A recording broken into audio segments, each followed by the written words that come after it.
This is Pranav Guha Thakurta from EDU TV.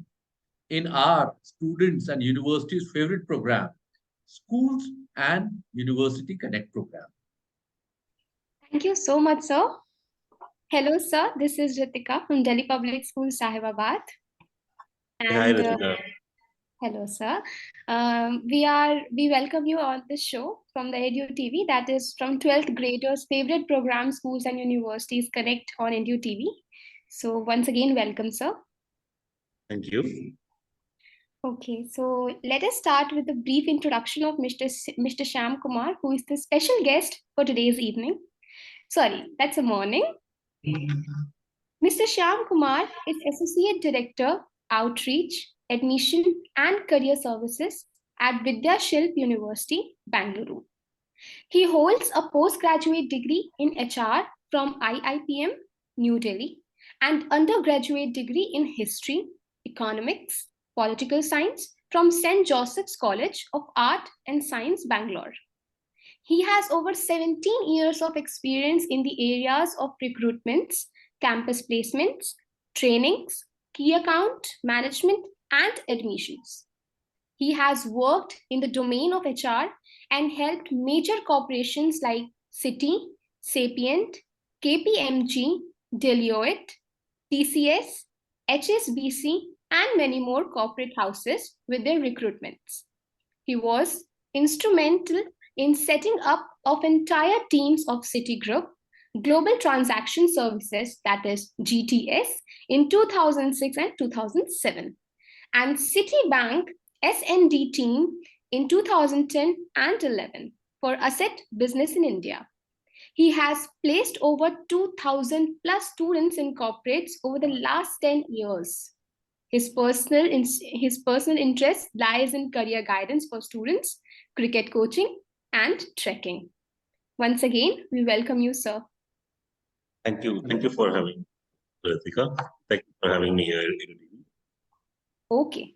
So, sir, my very first question to you is, what are the prerequisites for taking admission in Vidyashilp University, Bangalore? Okay. So if you ask about prerequisite, it's going to be fairly simple prerequisite. The basic qualification is somebody has to clear the 12th board examination with a minimum percentage of 50 is what we are looking at. Now you might ask me, this is a fairly simple one, but this is the UGC norms which is there, and this is what we follow. Apart from that, if you're looking at university prerequisite, a student should be sound about his or her areas of interest. Why am I interested in taking up a particular course? Why am I interested in doing this particular course? What am I supposed to do? What am I supposed to become? That path and vision should be clear with student.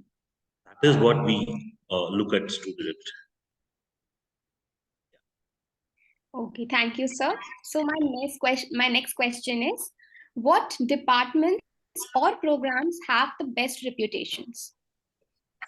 Okay, so if I speak about the best or each and every curriculum or each and every courses has got its own importance. So I don't differentiate between the courses which are the best and which are not the best. What I would say is there are few domains in each and every stream which are most upcoming.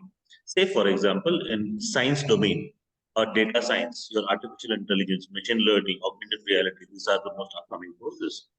Similarly, in commerce or business, you would have digital business or startup economy, which is booming in. And in humanities, psychology is booming up a big time. And economics as a domain, which is an evergreen domain, this is something which you could look at. And you have other non-conventional domains like design programs, and then we have a law program. These are all a conventional program which are there. So each and every domain has its scope, but then you have to identify one, what am I interested in, and what is there, what is something in trending. So if you look at as a student, you There was a time when Orkut was very famous, and slowly Facebook had come in, and then TikTok, then Instagram. So you change, right? Accordingly, in courses and curriculum also, you have to identify which are the most sought to be courses and then choose you. So that will be my point on. Thank you, sir, because I am also a humanities student and I also have the psychology, and I also want to make my career in psychology only. So that's why I'm pursuing rest of the colleges and career in psychology as well. So Okay. thank you once again for this question. Now let's move for the another question. That is, what majors are popular? Majors. See, if you're looking asking for anything in specific in majors, or you're looking for a combination, what is it? It can be a combination one. Okay. So what happens with majors and minors combination is, so all your humanities, science, and commerce go hand in hand. All are interdisciplinary. You cannot differentiate between humanities and sciences, or humanities and commerce. Say, for example, if I take a basic example of economics, data science, and statistics, how will it work? If I have to derive a GDP of a country, what do I want? I need the knowledge of economics, one. I need to know statistics. I need to put it in a scientific manner, or a data in this manner, wherein I would derive at a particular number, which will be the GDP. So all these domains are interdisciplinary. So each and every major which you take up in any particular university, see to that there is a minors which are an option which is given to you, and how it is interrelated. Say, for example, in what we teach is, a student is taking up any majors, whether it is design, whether it is science, whether it is commerce or humanities. They have options of 7 to 8 minors, or they have something called as OPC, open choice credit. So minors would typically be allotted for 24 credits. So when I say OPCS, open choice credit system, students can pick and choose their own subjects and curate a minors which would be beneficial for them. So whatever subjects which they pick up, we would tell you how it is interlinked or interdisciplinary with majors. So that is how we should look at it. Other than which are the best majors, or which are the majors we should look at, you look at how it will help us both. Okay, thank you, sir. My another question is that, do the students use any on-campus tutoring programs or writing centers?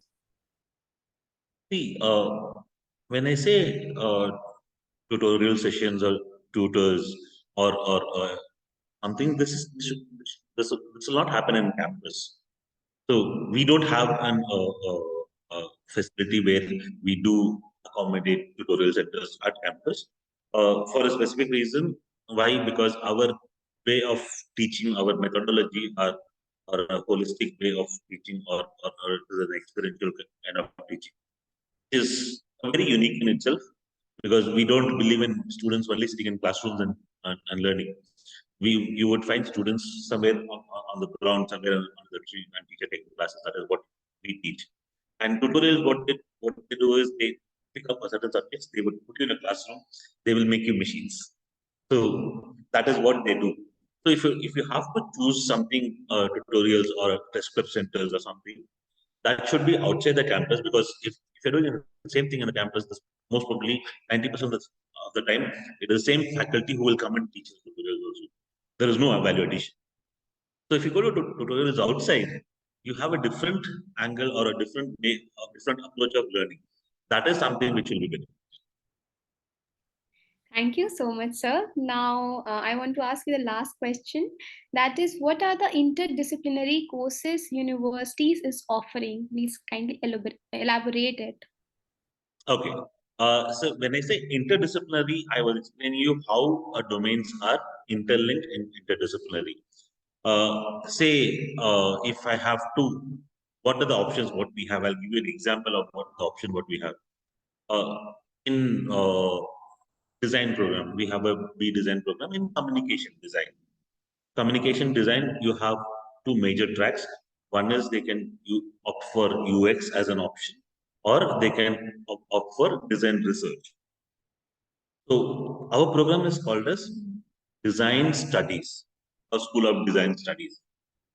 Normally, if I'm talking about design, it is about fashion design or how logos are made, how designs are made. But then what we teach is how to study a design. Say, for example, have you seen Amazon as a logo? Amazon. So have you, if you look at that arrow between A to Z in Amazon, what does it represent? Any idea? I think according to me, that is Amazon is uh, you can say like delivering things from everywhere all over the globe. Okay, almost Every right.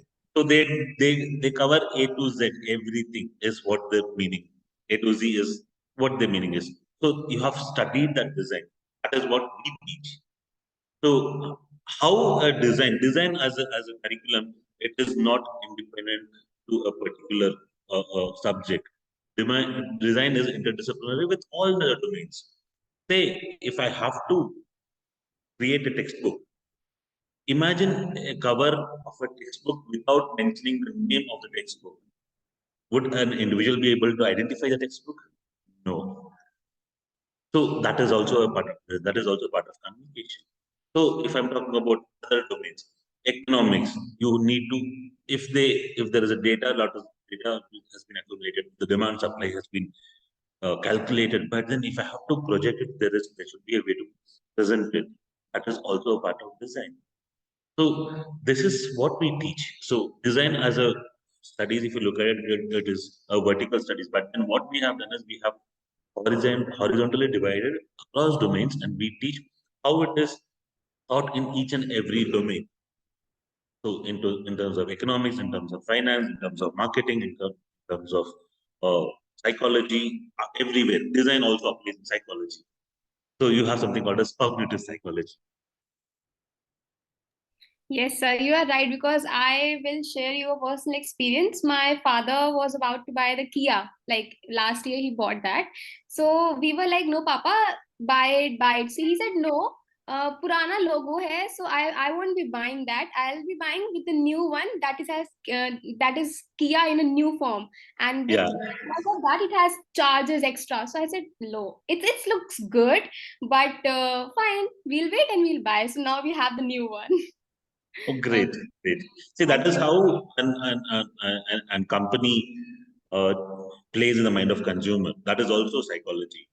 Yes, So, sir. if you look at earlier stages of design, your entire design industry was done by engineers. If you look at the cars and bikes and trucks and everything, it was designed by engineers, not by designers. Yes, sir. At a later stage, post 1970s, is when design as a subject has come into India and where it has evolved. Now the designers are doing it, the programming is done by engineers. So they both work together. Yes, sir, you are right because my brother is also very much interested into designing only. So I'll definitely share this experience with him. And he's too Sure. small, but I know definitely he'll be adhering to it. Okay. So we do have summer schools for students who would want to experience what domains are. Yes. It's hardly a week or 10 days. So anytime you can come in. There is no cost involved. It is an experience for students. Oh, that's great. So, sir, I am done with my questions. And once again, thank you so much, sir, for taking your precious time for us and solving the questions. Thank you so much. I would Thank like you to very much, thank Ritika. I would like to thank Mr. Shyam Kumar, Vidyashilp University, Ms. Ritika Prakash, Delhi Public School, Sahibabad. Thank you so much. I'm sure this will be not helpful to students of Sahibabad, it will be helpful to students of all the class 12 graders, pan-India and abroad also. Thank you so much. Thank you so much. Bye-bye. I am Harshini Sudarshan. I am a grade 12 student studying at Delhi Public School, Bangalore East. For those of you who are watching, at EDU TV, we are having a program where we conduct talks and interviews between students and university outreach heads in order to find out more about the colleges that we want to join in, and what these colleges and universities are offering to us. So all of this between a university outreach head and a student in order to get answers to questions that every student like me has. So we're inviting all university outreach heads and students to tune into this. EduTV is also having a taster program, and some of you may know what it is. It is just to get a taste of college life. So students are taken on a visit to the university or the college premises to get a taste of what is actually college life in those 3 or 4 crucial college years of your life. So you get to know about placements, job opportunities, careers of the future, what that college or the university has to offer to you, how campus life is in general. So that's what EduTV has to offer to us. So with that being said, thank you so much for joining with us.